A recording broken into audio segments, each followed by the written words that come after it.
요한복음 14장 6절 말씀입니다. 요한복음 14장 6절 말씀 함께 봉독하시겠습니다. 예수께서 이르시되 내가 곧 길이요 진리요 생명이니 나로 말미암지 않고는 아버지께로 올 자가 없느니라. 아멘. 오늘 우리 예배를 위해서 우리 황선우 담임 목사님께서 또 나와서 설교해 주실 텐데요. 나오실 때 할렐루야로 하늘의 박수 드리겠습니다. 할렐루야. 할렐루야, 반갑습니다. 우리 주님께서 우리 클레마 대학 청년부를 사랑하시는 줄 믿습니다. 믿으십니까? 저는 좀 전에 우리 찬양대 주양한 찬양대 맞죠? 네, 우리 지휘자 선생님 어디 갔어요? 아, 거기 앉아 있구나. 제가 이상수 목사님 불러서 여쭤봤어요. 지휘하는 자매가 음악을 전공했나요? 그랬더니 음악 전공 아니고 토목 건축 전공이라고. 그러니까 여러분 생각해 보세요. 음악을 전공한 사람도 지휘를 하는 게 떨릴 텐데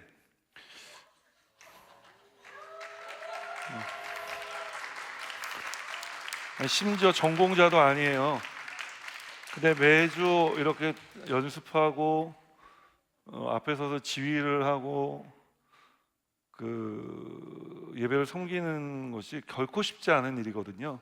저 같으면 아마 도망갔을 거예요. 네가 해라 그러면 내가 왜 하냐 도망갔을 텐데 마다하지 않고 지휘자로 또 우리 반주하는 형제도 그리고 우리 찬양대도 이렇게 보면서 제가 이렇게 다 한 팀이 되어서 서로의 부족한 것을 좀 메꿔주면서 참 아름다운 찬양을 올려드리는 모습을 보았습니다. 여러분, 우리 클레마 대학 청년부는 이런 곳인 줄 믿습니다. 우리는 서로의 부족함을 채워주는 곳이고, 그래서 하나님께서 기뻐하시는 삶을 살아가는 청년 지체들이 모인 공동체인 줄 믿습니다. 믿으십니까? 언제 꺼졌어? 우리 주양한 찬양대 오늘 계속 켜놔주세요. 그리고 우리 코람데오 찬양팀도 마찬가지예요. 오늘 보니까 예전보다 많은 지체들이 서서 오늘 찬양한 것 같아요. 제가 와서 그런 건가요? 그런 건 아니죠. 우리 예배를 섬기는 사람들이 늘어나고 있다는 것은 예배가 그만큼 뭔가 하나님 원하시는 것이 있다는 것이고, 하나님 원하시는 것이 있을 때 우리가 그것을 기도하고 캐치해서 그 방향으로 나아가면 하나님의 놀라운 일들이 일어나는 줄 믿습니다. 저는 오늘 그래서 이 방향, 우리가 어떤 방향을 가지고 어떤 삶을 살아가야 할지에 대해서 잠시 말씀의 은혜를 나누기 원합니다. 그래서 오늘 함께 읽은 요한복음 14장 6절 말씀을 가지고 나눌 말씀의 제목은 길입니다. 오늘 말씀의 제목을 함께 고백해 볼까요? 길. 예. 우리는 저마다 다 인생을 살아가다 이 자리에 나왔죠. 인생을 살아간다는 것은 우리가 어떤 길 위인가를 걸어가고 있다는 이야기입니다. 여러분, 어떤 길을 걷다가 이 자리에 나오셨습니까? 우리는 이 땅에 오셔서 고난의 길, 십자가의 길을 걸었던 한 분을 알고 있습니다. 바로 예수님이시죠. 오늘은 교회 절기상 종려주일입니다. 종려주일은 어떤 주일이냐면 예수님께서 십자가에 달리시기 위해서 예루살렘 성에 입성하신 날이에요. 들어가신 날입니다. 그날을 기념하는 교회 절기가 바로 이 종려주일인 것입니다. 예수님께서 이제 예루살렘 성에 들어가셔서 일주일 동안 어떤 삶을 사시느냐, 월요일 날 예수님께서 예루살렘 성에 있는 성전에 올라가십니다. 그 성전에 올라가셔서 성전 안에서 장사를 하고 있었던 사람들을 다 내쫓으십니다. 일명 성전 청결 사건입니다. 그리고 화요일이 되어서는 이제 종교 지도자들과 예수님께서 논쟁을 하시며 말세에 일어날 일들에 대해 말씀하십니다. 그리고 수요일 날은 베다니에 하루 종일 머무시며 이제 지실 십자가를 생각하고 준비하셨는데, 이날 있었던 중요한 일 중에 하나는 무엇이냐면은 마리아가 예수님 발 앞에 자신의 향유 옥합을 가지고 와 깨뜨려 그 발에 붓고 머리로 예수님 발을 닦아 예수님의 장례를 준비하는 것입니다. 그리고 이날, 이제 그 전날 화요일 날 종교 지도자들과 예수님께서 논쟁을 했다 하지 않았습니까? 수요일 날 이 종교 지도자들이 모여서 예수님을 살해할 계획을 세우고 실행에 옮기게 됩니다. 목요일 날 예수님 저녁에 제자들과 최후의 만찬이라 불리는 마지막 저녁 식사하는 시간을 갖습니다. 그때 예수님께서 제자들에게 내가 이제 몇 날이 못 되어 십자가에 달려 죽게 될 것이라고 말씀하셨어요. 제자들은 심히 두려워했습니다. 그래서 그런 두려워하는 제자들에게 예수님께서 성령을 주시겠다고 말씀하셨습니다. 그 성령을 보내주실 것이니 너희는 염려하지 마라, 근심하지 말라고 말씀하셨어요.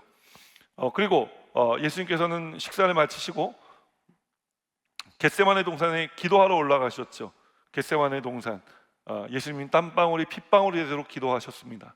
이 잔을 내게서 옮기시옵소서. 그러나 아버지의 나의 원대로 하지 마옵시고 아버지의 뜻대로 하시옵소서. 우리는 늘 내가 원하는 것과 하나님의 뜻 사이 그 어느 지점인가를 살아가는데, 살아가면서 우리가 기도라는 것을 하면은요 어떻게 되냐면은 우리가 원하는 삶이 아닌 하나님 뜻하는 삶을 살아가게 된다는 것을 기억하시기를 주님의 이름으로 부탁을 드립니다. 그렇게 예수님께서 겟세마네 동산에서 기도하고 내려오셨는데, 기도하고 내려오시니까 누가 기다리고 있었죠? 예수님을 배반한 제자 가룟 유다가 유대 병사들과 함께 예수님 기다리고 있다 예수님을 결박했습니다. 그리고 예수님을 직전 대제사장인 여러분 잘 못 알아듣겠어요? 그냥 일주일에 예수의 행적을 목사님 정리해 주는 거예요. 우리가 잘 몰라도 괜찮아요. 자꾸 듣다 보면은 알게 될 거고, 제가 매년 이 얘기를 하고 있기 때문에 내년 되면 조금 더 알아들을 수 있어요. 내년 종려주의를 기대합니다. 자, 그래서 이제 안나스 직전 대제사장인 안나스 대제사장 집에 끌려가 신문 받으시고요. 그 다음에 바로 현재 대제사장이었던 가야바 대제사장의 집으로 끌려가 신문을 받습니다. 자, 여기서 어떤 일이 일어났죠? 예수님께서 다 나오잖아요, 그죠? 예수님께서 이제 신문을 받으실 때 거기 모여 있었던 사람들 중에 예수님 제자 베드로가 있었는데, 나는 예수라는 사람을 알지 못합니다. 3번 부인했고 3번 부인할 때 닭이 울었다. 그래서 새벽이 온 줄 알았다라는 것이죠. 그 새벽이 우리는 동틀 때라고 생각하지만, 제가 목사님 이스라엘 가보니까 해는 한 6시 반쯤 뜨는데 5시쯤 되니까 닭들이 울부짖기 시작하더라고요. 그 아직 해는 뜨지 않았지만 그냥 다음 날이 되었다라는 의미로 여러분 받아들이시면 될 것 같습니다. 그렇게 예수님께서 가야바의 집에서 이제 베드로의 부인하는 그 순간 이제 또 끌려 나오셔서 빌라도에게 끌려가십니다.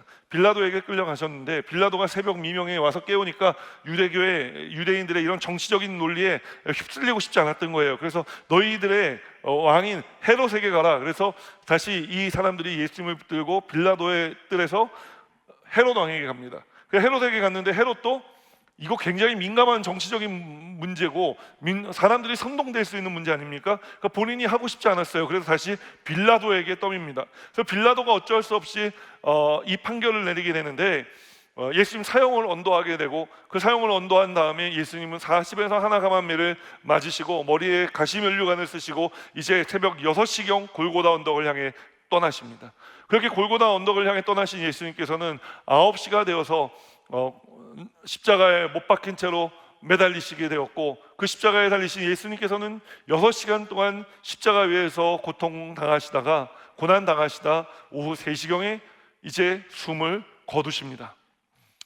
여러분, 예수님께서 이런 고난을 당하신 이유가 도대체 무엇 때문일까요? 그것은 저와 여러분 때문인 것입니다. 저와 여러분을 구원하시기 위해서 예수님께서 이런 고난을 당하신 것입니다. 예수님 돌아가신 다음에 이제 아리마대 사람 요셉이 자신 가족 문업을 예수님을 위해 내주었고, 니고데모가 침향과 모략을 갖고 와 예수님의 장례를 치렀습니다. 그렇게 3일이 지난 후에 예수님께서는 새벽 4시에 이제 부활 주일이 되겠죠. 부활 주일 새벽 4시에 예수님은 무덤을 깨고 죽음의 권세를 이기고 부활하십니다.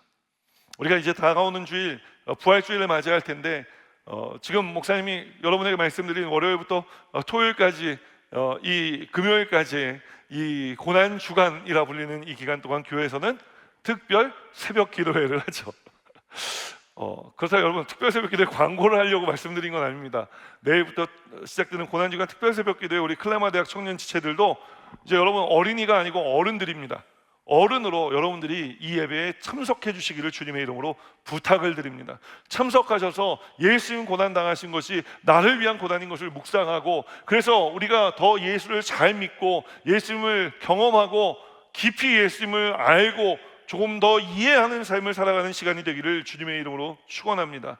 예수님께서 왜 이런 고난의 길을 걸으셨습니까? 예수님께서 이 고난의 길을 걸어 우리의 인생에 꽃길을 주시기 위해서 예수님 고난 당하신 것입니다. 오늘 이 예수님께서 걸으셨던 이 길 위를 우리도 걸어가고 있는 줄 믿습니다. 여러분, 좀 여러분들에게는 와닿지 않은 이야기일지 모르겠지만 그 청년들이니까 제가 한 소절만 불러드릴게요. 이 노래를 아냐 모르냐에 따라서 여러분 세대가 갈라집니다. 그 최희준 씨가 부른 인생은 나그네 길이라는 하숙생이라는 노래가 있어요. 여러분 아십니까? 인생은 나그네 길 어디서 왔다가, 아는 사람이 하나도 없어요. 자, 그래서 여기까지만 부르겠습니다. 어디로 가는가? 이 OST는요 영화 주제곡입니다. 영화 주제곡인데 영화의 내용이 당대 최고의 배우였던 강신성일 씨와 김지민이라는 두 당대 배우들이 미남 미녀 배우가 주연을 맡았어요. 영화의 제목 하숙생입니다. 그 주인공, 남자 주인공 이름이 민구고요. 여자 주인공 이름이 재숙입니다. 혹시 여러분이 재숙이 있습니까? 없어요? 예, 어린이집 예배 때는 재숙이라고 할 때 막 웃더라고. 그 재숙이가 있었던 거야. 그래서 이 민구랑 재숙이랑 사귀었는데 66년도 영화예요. 근데 민구가 불의의 사고를 당해 얼굴에 화상을 입습니다. 그 재숙이가 민구를 버리고 딴 남자한테 시집을 갑니다. 근데 민구가 원한에 사무쳤습니다. 그래서 성형수술을 받고 페이스 오프, 완전히 다른 얼굴로 이제 하고, 그 다음에 재숙이 옆집에 하숙방에 하숙을 들어갑니다. 그리고 재숙이가 살아가던 시절에 늘 함께 부르던 노래를 아코디언으로 에브리데이 연주하는 거예요.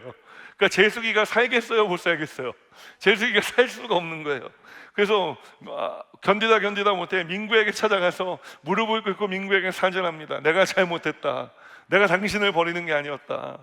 그러니까 그때 이 재숙이의 사과를 받은 민구가 옹졸했던 자신의 마음을 내려놓고 이제 하숙집에서 나와 길을 떠납니다. 그 길을 떠날 때 엔딩 크레딧이 올라가며 영화의 OST, 좀 전에 제가 불러드렸던 최희준 씨의 인생은 나그네 길 하숙생이라는 노래가 울려 퍼지기 시작하는 거예요. 인생은 나그네 길, 어디서 왔다가 어디로 가는가, 구름이 흘러가듯 떠돌다 가는 길에 정일랑 두지 말자, 미련일랑 두지 말자. 이 인생은 나그네 길, 구름이 흘러가듯 정처 없이 흘러서 간다. 어떤 사람은 인생을 나그네 길이라고 이야기하기도 하고, 나그네 길이라는 것은 뭐예요? 어디에서 와서 어디로 가는지 모르는 인생의 길을 살아가고 있다는 겁니다. 오늘 여러분은 어떻습니까? 우리는 어디에서 와서 어디로 가는지 알고 있는 사람들이죠. 맞습니까? 여러분 어디에서 와서 어디로 가고 계십니까? 우리 하나님께로 와서 다시 하나님께로 가고 있는 중인 것이죠. 여러분, 인생은 나그네 길이 아닙니다. 인생은 목적이 있어요. 오늘 여러분들이 이런 목적 있는 삶을 살아가게 되기를 주님의 이름으로 축원합니다. 이런 목적 있는 길을 걸어가려면 어떻게 해야 되느냐? 내가 지금 어떤 길 위를 걷고 있는지를 확인해야 돼요. 길의 이름을 확인해야 되는 것입니다. 함께 고백하겠습니다. 길의 이름을 확인하십시오. 오늘 본문 6절 말씀 다시 한번 읽어볼까요? 예수께서 이르시되 내가 곧 길이요 진리요 생명이니 나로 말미암지 않고는 아버지께로 올 자가 없느니라. 아버지께로 올 자가 없다는 거예요. 어떤 사람이요? 어떻게 하지 않으면 아버지께로 올 자가 없다는 거죠? 예수 그리스도라는 길 위를 걷지 않고는 아버지께로 올 자가 없다고 이야기를 하는 것입니다. 이 말씀은 제가 아까 여러분들에게 예수님의 일주일의 행적을 말씀드렸는데, 마지막 목요일 날 예수님께서 제자들과 최후의 만찬 자리에서 이 대화를 나누시는 거예요.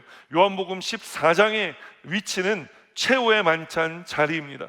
그 자리에서 예수님께서 이제 내가 죽을 것이다 라고 얘기하니까 제자들이 뭐라 그랬어요? 두려워했다고 말씀을 드렸잖아요. 두려워하는 제자들을 향해 예수님께서 말씀하시는 거예요. 뭘 하시겠어요? 내가 십자가를 져야 하는 이유를 말씀하시는 거예요. 그 이유가 요한복음 14장 2절로 3절에 예수님 말씀으로 기록되어 있는데 함께 읽겠습니다. 내 아버지 집에 거할 곳이 많도다. 그렇지 않으면 너희에게 일렀으리라.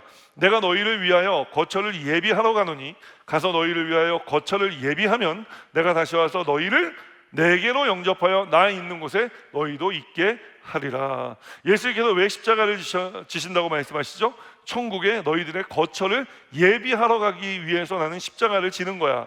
그런데 내가 갔다가 그냥 안 오는 게 아니라 갔다가 돌아올 거야. 예수님은 다시 오실 주님이신 것입니다. 다시 오실 때 어떻게 하냐면 예수님을 영접하는 사람들과 함께 다시 천국으로 가 그곳에 함께 살 것이라고 말씀하시는 것입니다. 자, 그럼 여기서 우리가 영접이 중요한 것 같습니다. 영접이라는 단어는 무엇을 의미하는 것일까요? 그것은 예수님의 사랑을 받아들이는 것을 영접이라고 합니다. 예수님 우리에게 사랑을 부어주시잖아요. 우리가 알든지 알지 못하든지 예수님은 우리가 예수님을 알기도 전에 십자가에 달려 돌아가셨잖아요. 그 예수님의 사랑을 받아들이는 것이 영접하는 거래요. 그래서 성경을 보면 요한복음 1장 12절로 13절 말씀에 보면 이런 말씀이 있는데 우리가 함께 읽겠습니다. 영접하는 자 곧 그 이름을 믿는 자들에게는 하나님의 자녀가 되는 권세를 주셨으니 이는 혈통으로나 육정으로나 사람의 뜻으로 나지 아니하고 오직 하나님께로부터 난 자들이니라. 예수 믿고 구원받는 것은 뭐예요? 혈통으로나 육적으로 되는 게 아니고 어떤 내 애씀을 통해 되는 게 아니라 뭐예요? 오직 예수 그리스도의 사랑을 영접 받아들이는 사람들만이 누릴 수 있는 은혜라는 거예요. 모든 사람들이 이 은혜를 누릴 수 있지만 그러나 아무나 누릴 수 있는 은혜는 아닌 것입니다. 그럼 누가 이 은혜를 누릴 수 있습니까? 영접하는 사람들. 그래서 예수님께서는 영접하는 사람들을 데리고 함께 천국에 올라가 나 있는 곳에 그들도 있게 하리라 말씀하신 것입니다. 오늘 그들이 저와 여러분들이 되기를 주님의 이름으로 축원합니다. 우리가 어딘가를 갈 때 여러분 길을 확인하고 출발하지 않습니까? 뭐 어디든지 가 그냥 이런 게 아니잖아요. 여러분 오늘 교회에 올 때 교회가 우리가 익숙해서 찍어보지 않고 온 거지 교회에 오는 길을 확인하고 알기 때문에 교회까지 온 것 아닙니까? 우리가 낯선 인생의 길을 걸어가면서 어디로 가는지 알고 그 목적지를 찍어놓고 이제 그 목적지를 어떻게 가기 위해서 우리가 어떻게 가야 할지에 대해서 우리가 루트를 확인하는 거예요. 그 길의 이름들을 우리가 확인해야 되는 것입니다. 그런데 어떤 사람들은 이 천국을 산에 오르는 것에 비유하고 산 꼭대기에 그러니까 천국이라는 거예요. 이 천국, 이 산 꼭대기에 등반하면은 거기서 하나님을 만나게 될 거라고 이야기를 합니다. 그런데 사람들이 설명하기 이렇게 설명하는 거예요. 산에 오르는 길이 어디 한두 개입니까? 등산로가 한두 개예요. 여러 갈래길이 있잖아요. 그 어느 갈래길이든지 올라가서 산 정상에 이르면 그곳에서 신을 만나게 될 것이다, 하나님을 만나게 될 것이다 라고 이야기를 하는 것이죠. 이것이 뭐냐? 종교다원주의입니다. 그러나 이 종교다원주의는 언뜻 보면 설득력 있는 것 같이 들리지만 거짓된 이야기입니다. 왜냐하면 오늘 성경은 이 하나님께 이르르고 천국에 다다르는 길이 여러 갈래 길이 있는 게 아니라 오직 한 길밖에 없다고 이야기하고 있기 때문에 그런 것입니다. 여러분 사도행전 4장 12절 말씀 우리 함께 읽겠습니다. 4장 12절 말씀, 다른 이로서는 구원을 받을 수 없나니 천하 사람 중에 구원을 받을 만한 다른 이름을 우리에게 주신 일이 없음이라 하였더라. 예수의 이름을 부름으로 인해 우리가 구원을 받게 되었는데 오늘 요한복음 14장 6절에 예수님께서 이르시기를 내가 곧 길이요 라고 하실 때 그 길이 way가 아니라는 거예요. 여러 길 중에 한 길이 아니라는 거예요. 예수님께서 이야기하기를 I am the way라고 이야기한 거예요. 내가 바로 그 길이다, 유일한 길, 오직 한 길이라고 이야기를 하는 것입니다. 사랑하는 여러분, 그렇기 때문에 예수님 아니면 우리가 하나님께로 다다를 수가 없는 것입니다. 오늘 여러분 어떤 길 위에 서 있습니까? 예수 그리스도라는 길을 확인하고 그 길 위에 서 있게 되시기를 주님의 이름으로 축원합니다. 그 길 위를 걸어가게 되시기를 주님의 이름으로 축원합니다. 자, 그럼 우리가 걸어가는 이 예수 그리스도라는 길, 우리가 보면은 길에도 여러 의미가 붙어 있지 않습니까? 이 예수 그리스도라는 길에 예수께서 또 다른 의미를 두 가지를 더 붙여주셨는데 그 예수 길에 또 다른 의미는 무엇이냐? 진리의 길이라고 이야기를 하는 것입니다. 함께 고백하겠습니다. 진리의 길. 6절 말씀 함께 읽겠습니다. 예수께서 이르시되 내가 길이요 진리요 생명이니 나로 말미암지 않고는 아버지께로 올 자가 없느니라. 오늘 예수 길은 진리의 길이라고 오늘 성경은 우리에게 이야기하는 거예요. 세상에 존재하는 것은 다 변합니다. 그런데 여러분, 진리는 뭐가 진리냐? 변하지 않는 것이 진리예요. 근데 이 진리는 변하지 않아야 되는데 이 세상에 살아가는 우리들의 모습도 변하고 세상에 변하지 않는 것은 없지 않습니까? 제가 이민 목회를 처음 갔을 때, 이제 간지 얼마 되지 않았을 때 되게 싼 호텔에 있었어요. 그때 냉장고도 없는 그런 호텔이었는데 아침에 일어났는데 우유를 먹고 싶은 거예요. 그래서 우유를 사갖고 왔어요. 근데 우유가 이게 미국 사람들 그렇게 크지도 않으면서 뭘 이렇게 많이 먹는지 우리 우유 가게 그 미리수가 달라요, 한국하고. 그래서 제가 이거를 한 번에 못 마시고 좀 남았어. 그래서 방에다가 이거 어디다, 냉장고가 없으니까 상하면 안 되잖아요. 그거 보존하려면 어떻게 해야 될까 하다가 고민하다가 보니까 이제 그 창문가에 커튼을 치고 커튼 뒤에 그늘을 만들어 놓고 거기다가 우유를 넣고 창문을 살짝 열어놓으면 바람이 살랑살랑 들어오니까 그렇게 해놓고 나갔어요. 그 나가서 일을 하고 들어왔는데 들어오는데 목이 너무 마른 거예요. 그래서 빨리 들어가서 우유 한 모금 마셔야 되겠다, 남은 거 상하기 전에 빨리 마셔야지 하고 들어와서 마셨는데 삼키지 못하고 다 뱉어버렸어요. 왜냐하면 반나절이 채 지나지 않았는데 그 우유가 상해버린 거예요. 변한 거예요. 여러분, 제가 그 우유에 아무 짓도 하지 않았습니다. 그러나 시간이 가니까 그냥 우유가 변해버린 거예요. 물론 시간이 지나 더 안 좋게 변하는 것도 있지만 시간이 지나 더 좋게 변하는 것도 있습니다. 목사님 친구들이 그런 얘기를 합니다. 야, 너는 20년 전에 깡 말랐을 때보다 지금이 훨씬 더 보기 좋아. 아무도 동의를 안 하네요. 동의할 수 없죠. 20년 전에 저의 모습을 알 수가 없으니까. 그러니까 이제 그런 거예요. 시간이 지날수록 더 좋아지는 것들도, 얘들아 미안하다, 얘기하고 나니까 굉장히 부끄럽네요.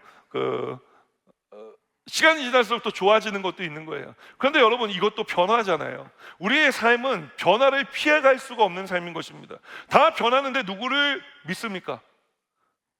사람도 변하고 세상도 변한다고요. 우리가 뭘 따라갑니까?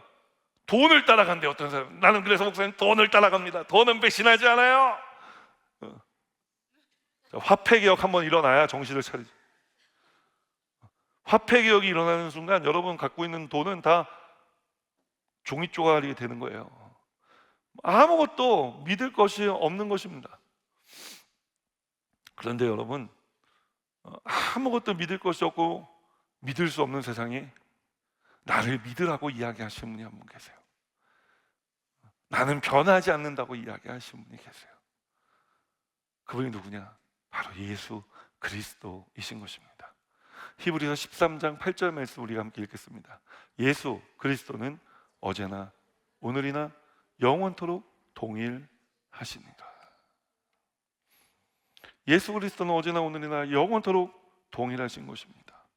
누군가 저에게 왜 당신은 예수를 믿습니까? 라고 물어보면 저는 조금도 주저함 없이 그 예수님께서 어제나 오늘이나 영원토록 나를 변함없이 사랑해 주실 수 있는 유일하신 분이시기 때문에 그렇습니다.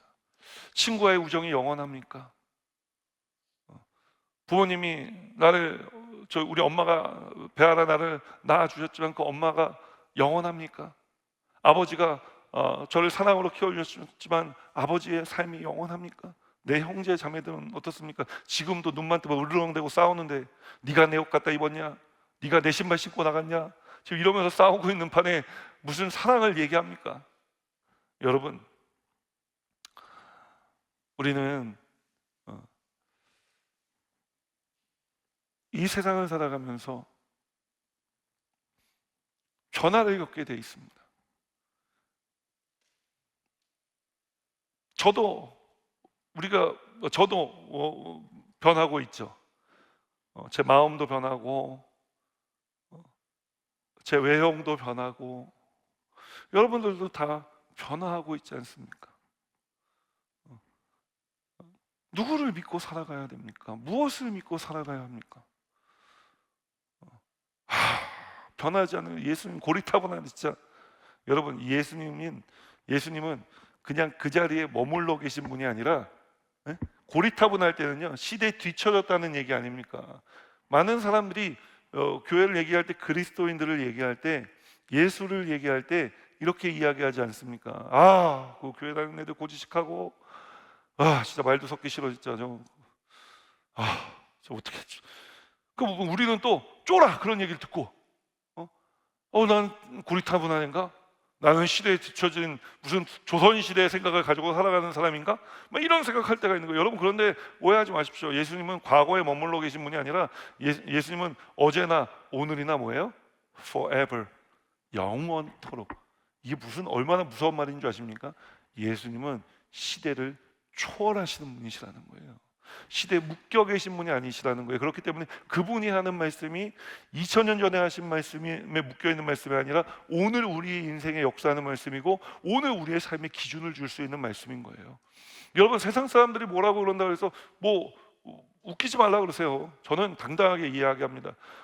예수님 그런 기독교인들의 사고는 뭐 쌍팔년도 사고고 뭐 2000년 전에 예수님 사셨을 때나 그런 나왔을 법한 그런 어떤 풍습을, 그런 이야기들을 우리한테 지금 하는 거냐? 여러분, 동성애를 하시는 분들 이야기를 들어보면 다 교회를 그런 식으로 비판하는 거예요. 여러분, 오해하지 마십시오. 제가 동성애하는 분들 미워하지 않습니다. 인간적으로 저는 긍휼히 여깁니다. 그런 분들 다 교회에 와서 말씀 듣고 예배드리면서 말씀이 무엇인지, 말씀이신 예수님을 만나 인생이 변화되어야 된다는 생각을, 믿음을 갖고 있는 사람입니다. 저는 동성애자들이 교회 오는 것을 막지 않습니다. 그러나 그들이 그것이 합하다라고 이야기하는 것에는 동의할 수 없습니다. 왜냐하면 하나님 말씀이 그것을 맞다라고 이야기하고 있지 않기 때문에 그런 것입니다. 그렇다고 해서 그럼 하나님 말씀이 맞지 않으니까, 죄인들이니까 교회 오면 안 된다. 여러분, 우리 다 죄인이에요. 종류가 좀 달라서 그렇지 우리 다 죄인이에요. 누구든지 주님의 교회에 올 수 있어야 되는 것입니다. 와서 말씀을 듣고 변화받는 삶을 살아야 되는 거예요. 그러니까 여러분, 조금도 쫄지 마십시오. 세상에 우리 주님 같은 분이 없습니다. 우리 주님만이 진리이십니다. 그래서 우리는 이 예수 길을 따라 살아간다는 것은 진리의 길을 걸어가는 사람이 되었다는 거예요. 여러분, 진리가 우리에게 주는 것이 무엇입니까? 진리가 우리에게 주는 것은 자유함을 주는 것입니다. 진리가 너희를 자유케 하리라. 그래서 우리는 자유한 삶을 살아가는 국가를 이루었고, 자유한 삶을 살아가는 사람으로, 시민으로 이 나라를 살아가고 있는 것이죠. 그러나 반대편에 진리를 거부하니까 자유를 박탈당한 사람들이 있습니다. 누구죠? 공산주의자들입니다. 1917년 볼셰비키 혁명을 통해 전 세계는 공산주의와 자유민주주의 체계라는 두 체계, 냉전 시대에 접어들게 되었습니다. 자, 그렇게 시작된 공산주의의 이념은 무엇이냐? 너도 잘 살고 나도 잘 살고 우리 함께 잘 살자는 것이었어요. 그런데 이들이 너무 좋은 이념인데 왜 실패했을까요? 왜냐하면 이들이 하나님을 버렸기 때문에 그런 것입니다.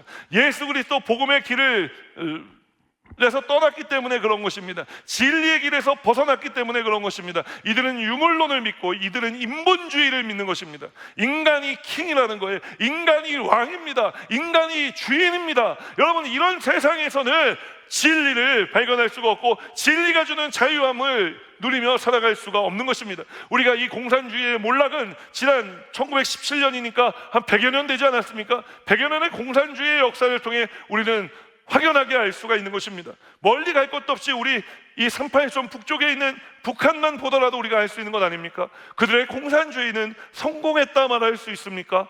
실패적인 것입니다. 사랑하는 여러분, 그래서 우리가 예수의 길, 진리의 길을 걷는 것이 필요한 것입니다. 오늘 여러분들이 이 길 걸어가시기를 주님의 이름으로 축원합니다. 그런데 우리가 이 진리의 길을 잘 걸어가면요, 마귀가 꼭 다가와서 우리를 헷갈리게 해요. 야, 너 그거 진리의 길 아니야. 그거 거짓된 길이야. 너 그거 유물론 길, 너 그 길 걸어가면 큰일 난다. 그러니까 우리가 사람이니까 귀에다 대고 속삭거리면은 헷갈릴 때가 있어요. 그래서 여러분, 헷갈리면요 어떻게 생각해야 되냐? 내가 잘하고 있다고 믿어버리면 돼요. 왜냐면 우리가 거짓된 길을 가잖아요. 거짓된 길을 가면 마귀가 볼 때 우리 어떻게 되는 거예요? 잘 가고 있는 거잖아요. 네? 거짓된 길을 가면은요 마귀가 우리 안 건드려요. 우리가 진리의 길을 가고 예수 길을 가면은 마귀가 우리를 괴롭히는 거예요. 그 길 가면은 큰일 나니까 속이는 거예요. 자꾸 힘들게 하는 거예요. 그럴 때 여러분 내가 잘하고 있다고 생각하시라고요. 잘하고 있고 그렇기 때문에 나는 잘 될 것이다 바라보고 선포하면서 여러분 예수 이름으로 이 거짓된 생각을 가져오고 우리 혼란스럽게 만드는 마귀를 쫓아내야 되는 것입니다. 목사님, 마귀를 내 힘으로 어떻게 이겨냅니까? 어떻게 쫓아냅니까? 여러분 힘으로는 못 쫓아내는 것이 맞아요. 왜냐하면 마귀도 영적인 존재이기 때문에 우리가 마귀 혼자 힘으로 이길 수 없어요. 그런데 마귀 우리가 이길 수 있어요. 어떻게? 우리가 예수 길, 진리의 길 위에 서 있기 때문에, 주님이 이 길 위에 우리와 함께 하시기 때문에, 성령님이 우리와 함께 싸워주시기 때문에 이 길 위에 있는 동안 우리는 지지 않는 것입니다. 오늘 여러분들이 이 길을 걸어가게 되시기를 주님의 이름으로 축원합니다. 마지막 세 번째로, 또 예수의 길은 또 어떤 길이라고 이야기하냐? 생명의 길이라고 이야기를 하는 거예요. 함께 고백하겠습니다. 생명의 길. 네. 나만 열심히 하는 것 같다? 아니죠? 같이 우리 열심히 하고 있는 것 같지? 힘들다. 오늘 안 내려가서 그런가, 목사님이? 오지 마?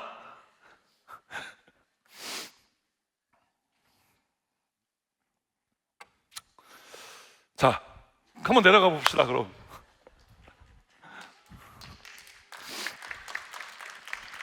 자, 생명의 길. 여러분, 예수 길은요, 생명 길입니다. 할렐루야. 이렇게 가까이 오니까 아멘이 갑자기 터져 나오기 시작했어요. 여러분, 생명이 있는 곳에는 무엇이 있는지 아십니까? 생명이 있는 곳에 빛이 있어요. 요한복음 1장 4절 말씀 우리 함께 읽어볼까요? 말씀 주세요. 함께 요한복음 1장 4절, 1장 4절 지나가서 시작. 그 안에 생명이 있었으니 이 생명은 사람들의 빛이라. 예수님이 예수의 길을 걸어가는 사람들의 삶 속에 무엇을 주시느냐면은 빛을 주세요. 우리가 살아가다 보면 뭐가 좀 깜깜할 때, 여러분 운전하세요? 운전할 때 언제 힘들지? 비 오거나, 첫 번째는 눈이 올 때, 두 번째는 비 오거나 눈이 오는데 어두울 때, 그리고 더 힘들 때는 언제요? 가로등 불이 다 꺼졌을 때. SHEET? 그런 상황인 거지, 그치? 그렇게 운전을 하고 있을 때 우리 정말 뭐 어떻게 해야 될지 모르잖아요. 이게 내 차선이 맞나도 모르겠고, 앞차 따라가는데 그 차가 바로 가는지도 모르겠거냐, 막 이게 뭔지 모르겠다, 그냥 냅다 따라가긴 하지만 아무도 확신할 수 없는 길을 가는 거예요. 어디로 가는지도 때로는 모를 때가 있잖아요. 저는 요번에 미국에 그렇게 10년을 살다 왔는데, 요번에 목사님이 그 메릴랜드에서 이제 집회를 하고 뉴욕을 가는데, 나는 메릴랜드가 뉴욕 위에 있는 줄 알았거든. 차를 타고 이렇게 한 4시간 운전을 하고 이제 메릴랜드에서 뉴욕을 가게 됐는데, 보니까 뉴욕이 메릴랜드 위에 있더라고. 그러니까 나는 이렇게 있는 줄 알았는데 이렇게 있더라고. 그러니까 지금 뭐 어디로 가는지도 모르고 우리가 내비게이션만 보고 있으면 운전을 하는 거예요. 그래서 루트 확인하는 것도 중요하고, 그 길이 맞는 길인지 진리의 길인지 확인하는 게 중요한데, 그 길로 가서 내가 살 길인지 죽을 길인지도 우리가 좀 살펴봐야 되지 않겠어요? 근데 우리가 이 길이 맞는지 틀리는지 예수님께서 우리에게 알려주시는데, 그 예수의 길에는요 빛이 나는 거예요. 여러분 그거 아세요? 우리나라에 요즘 도로에 열선 깔린 도로들이 생기고 있는 거? 그 지금 옆에 이게 눈이 안 쌓여 있잖아요. 저게 저기다 열선을 깔아놔서 눈이 와도 미끄러지지 않게 작업을 해놓는 거예요. 이것이 가장 크게 적용되어 있는 다리가 하나 있는데, 그 다리가 어디냐? 인천공항 갈 때 우리가 늘 건너다니는 인천대교에 이 열선이 깔려 있어요. 그래서 인천대교는 눈이 많이 와도 얼지 않는다. 왜냐하면 미끄러지면 바로 바다로 추락하기 때문에 위험하잖아요. 그래서 막대한 돈을 들여서 인천대교에는 저 열선이 깔려 있다는 거예요. 또 형광 차선이 생겼대요. 요새 형광 차선이 생기고 있대. 이게 여러분 지금 사진으로 봐서 모르겠지만, 엄청나게 폭우가 내리는 밤에 가로등 하나 없는데 찍어놓은 사진이에요. 이렇게 빛이 나면은 우리가 헷갈리지 않겠죠? 안전하게, 어떤 상황에서도 우리가 안전하게 운전할 수 있겠죠? 여러분, 예수님께서 이런 빛을 우리의 인생의 길에 깔아주시는 거예요. 이런 열선 깔아주시고 이런 형광차선 거주시는 거예요. 그분이 예수님이라고 말씀하는 거예요. 그래서 우리가 살아가는 인생의 길은요, 여러분, 헷갈리지 않아요. 왜냐하면 빛 가운데로만 나가면 되니까요. 그런데 우리가 빛을 따라서 막 살아가는데, 살아가다가 보니까 빛은 있는데 길이 없어졌네? 이럴 때 있잖아. 우리가 산속을 막 들어갈 때도 빛은 막 나무가지 사이로 막 쫙 빛이 막 비춰지고 들어오고 있는데 길이 없어지는 것처럼 느껴질 때가 있어요. 길이 갑자기 끊어지고 갑자기 막 개울이 나오고 막 그럴 때가 있잖아. 안 가봤나? 얘들아, 그럴 때가 있다. 살다 보면 그때 사람들이 길을 잃었다고 생각하는 거예요. 빛은 계속 있어요. 그런데 내가 어디로 가야 될지, 내가 생각했던 길, 내가 지금까지 도시에서 살던 이런 길이 아닌 다른 종류의 길이 나왔을 때, 아니 길이 아니라고 생각될 때 우리는 멈춰서는 거예요. 이게 무슨 일이지? 빛은 계속 비치고 있는데 어디로 가야 될지 모르겠다. 이런 순간들이 다가온다고요. 한 사람이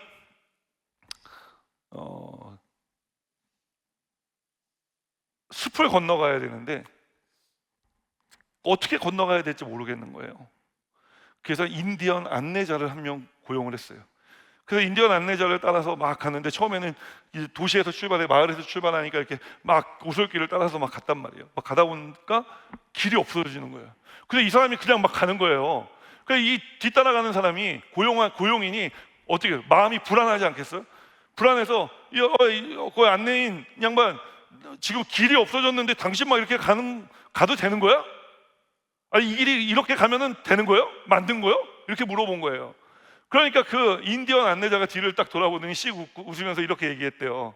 선생님, 제가 길입니다.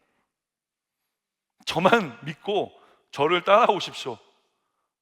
그래서 이 사람이 그 인디언 안내인의 뒤를 따라서 길이 없는 그곳을 지나갔다는 거예요. 지나가서 결국 어디에 도착했느냐? 목적지에 다다랐다는 거예요. 여러분, 성경을 잘 읽어보면 예수님께서 내가 I am the way, 내가 길이다 라고 이야기를 하셨어요. 어떤 길이라고 얘기하지 않으셨어요. 우리는 그런데 자꾸 어떤 길을 생각해요. 그 길은 한 8차선 도로쯤 될 거야. 그 길은 2차선 도로일까? 그 길은 원웨이일까?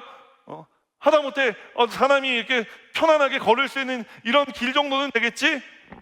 라고 생각할 수 있어요. 그런데 여러분, 우리가 생각하는 그런 내가 밟고 걸어가는 길이 아니라 예수님이 길이라고 이야기를 하시는 거예요. 그 길 대신 예수님을 따라오라고 이야기를 하시는 거예요. 그 길을 따라가면은 여러분, 우리의 삶 가운데 밝은 빛이 비춰지고 우리가 그분의 생명으로 충만해지며 늘 진리 대신 그분을 따라 살아가 우리가 마침내 주님 예비하신 천국에 이르르게 된다는 거예요. 그러니까 여러분, 우리 다 천국 갑시다. 할렐루야. 근데 이 천국은 죽어서만 누리는 게 아니라 이 길 위를 살아가면 에브리데이 우리가 누릴 수 있는 천국이 되는 거예요. 날마다 천국을 누리며 천국을 향해 가야지, 슬프고 힘든 삶을 살다가 막 맨날 울고 불고 막 어렵다 힘들다 막 주저앉고 막 이러다가 어느 날 갑자기 여러분 천국에 다다르는 게 아닙니다. 어른들 중에 예수 믿지 않고 60세, 70세가 돼서 예수 믿고 구원받은 분들은 그런 가능성이 정말 거의 없지만 여러분, 그런 분들은 그럴 수 있다고 쳐도 젊은 시절에, 청년의 시절에, 아니 어려서부터 예수를 믿고 구원받아 이 교회 안에서 양육을 받으며 예배하며 자란 여러분들만큼은 매일매일의 삶이 천국이 돼야 되지 않겠습니까? 어렵고 힘든 삶을 살아가도 그 어렵고 힘든 삶에 무너지는 것이 아니라, 주저앉는 것이 아니라 내가 예수의 길을 따라가는 사람이라는 것을 가지고, 그 믿음을 가지고 살아가 힘들고 어렵지 않다는 게 아니에요. 여러분, 그 힘듦 속에서 내가 이 길을 걸어가고 있습니다. 내가 이 생명의 길 걸어가고 있습니다. 여러분, 이런 고백 여러분들이 해주셨으면 좋겠습니다. 이제는 그런 고백을 하며 살아가는 우리 청년들이 되기를 주님의 이름으로 축원합니다. 날마다 천국의 길을 걸어가십시오. 날마다 주님을 향해 나아가십시오. 날마다 주님을 따라 살아가십시오. 그 길이 어디쯤인지 몰라도 괜찮습니다. 내가 북쪽을 향해 가고 있는지, 남쪽을 향해 가고 있는지, 동쪽을 향해 가든지, 얼마나 멀리 남았는지, 얼마나 가까웠는지 우리는 알 수 없습니다. 그러나 여러분, 예수님을 따라가십시오. 예수님을 따라가야 하는 이유는 분명합니다. 예수님만이 천국에 갔다 돌아오셨기 때문에 그래요. 여러분, 성경에 그 누구도 천국에 갔다 돌아온 사람은 없어요. 예수님밖에 없는 것입니다. 예수님께서 말씀하시지 않습니까? 내가 너희를 위하여 아버지 집에 처소를 준비하러 가노라. 갔다 내가 다시 돌아올 것이다. 그래서 그때 내가 돌아온 나를 보고 나를 영접하는 자들과 함께 내가 천국에 갈 것이다. 그들이 나와 함께 있을 거야. 천국에 어떻게 가요 우리가? 내가 똑똑해서 갑니까? 내가 공부 많이 하면 갑니까? 내가 사회적 경험을 쌓으면 갑니까? 내가 돈을 많이 벌면 갈 수 있습니까? 우리 어렸을 때 다 불러서 알고 있잖아요. 우리 다 조기 교육이 돼 있는 사람들 아닙니까? 대부분. 돈으로도 못 가요. 그 다음에 뭐죠?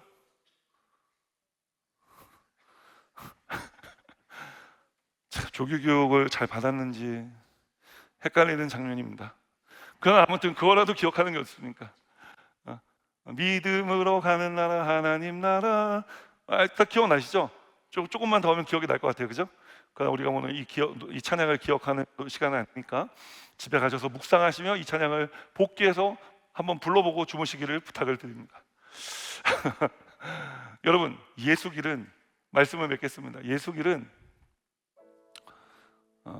진리의 길입니다. 아멘. 그리고 예수길은 생명의 길입니다. 여러분 믿으십니까?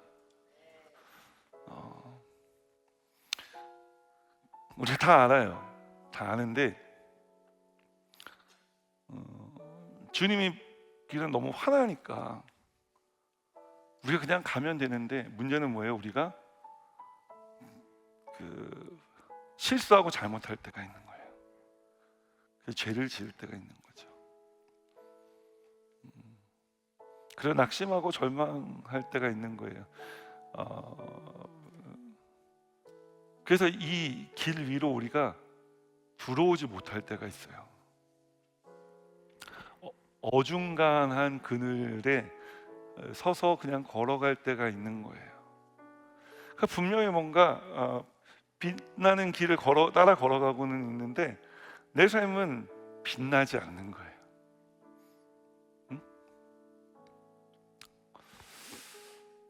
왜 그러면은 이 빛나는 길을 우리는 걸어가지 못할까요?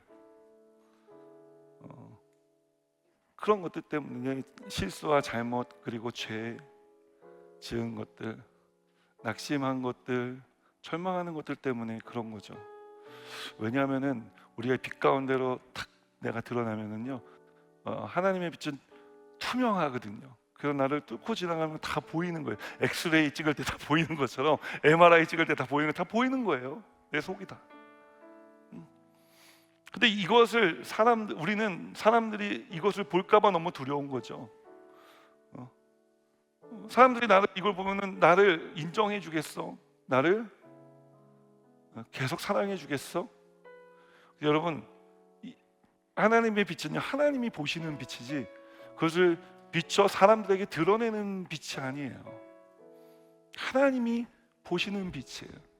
그래서 완전한 하나님 앞에 불완전한 우리가 가서게 되면 그분의 투명한 빛 때문에 우리는 그분 앞에 내 죄가 드러나니까 어떻게 뻔뻔하게 서 있어요? 엎드릴 수밖에 없는 거예요. 엎드려서 하나님, 나를 불쌍히 여겨주옵소서, 나를 긍휼히 여겨주세요.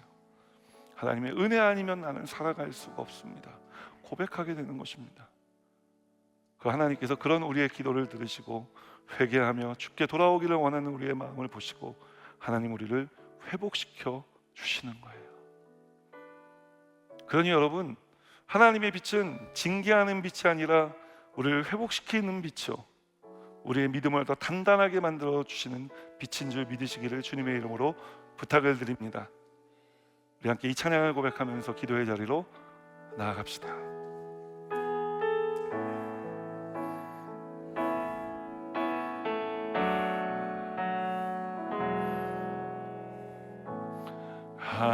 하나님의 빛 앞에서 그 투명한 빛 앞에서 모두 드러난 나의 모든 죄와 허물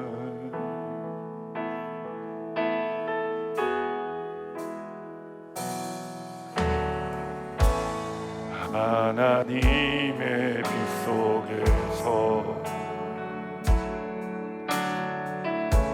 그 따뜻한 빛 속에서 모두 그쳐진 나의 모든 죄와 상처 그의 빛 속에서 드러내어 징계함 아님 드러내어 고치시는 하나님의 은혜와 사랑 하나님의 빛 드러내어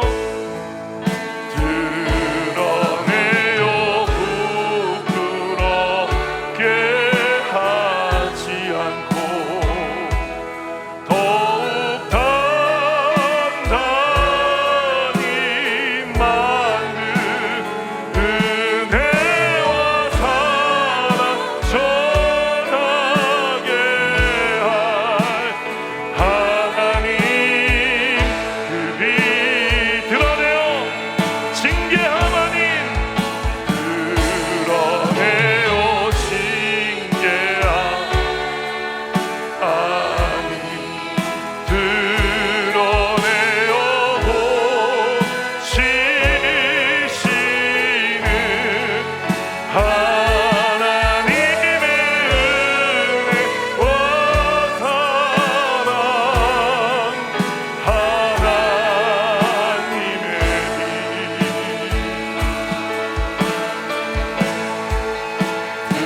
드러내어 부끄럽게 하지 않고 더욱 단단히 만든 은혜와 사랑 전하게 할 하나 우리 마지막으로 한 번 더 고백합시다. 드러내어 징계함이 아닌 드러내어 징계함 아닌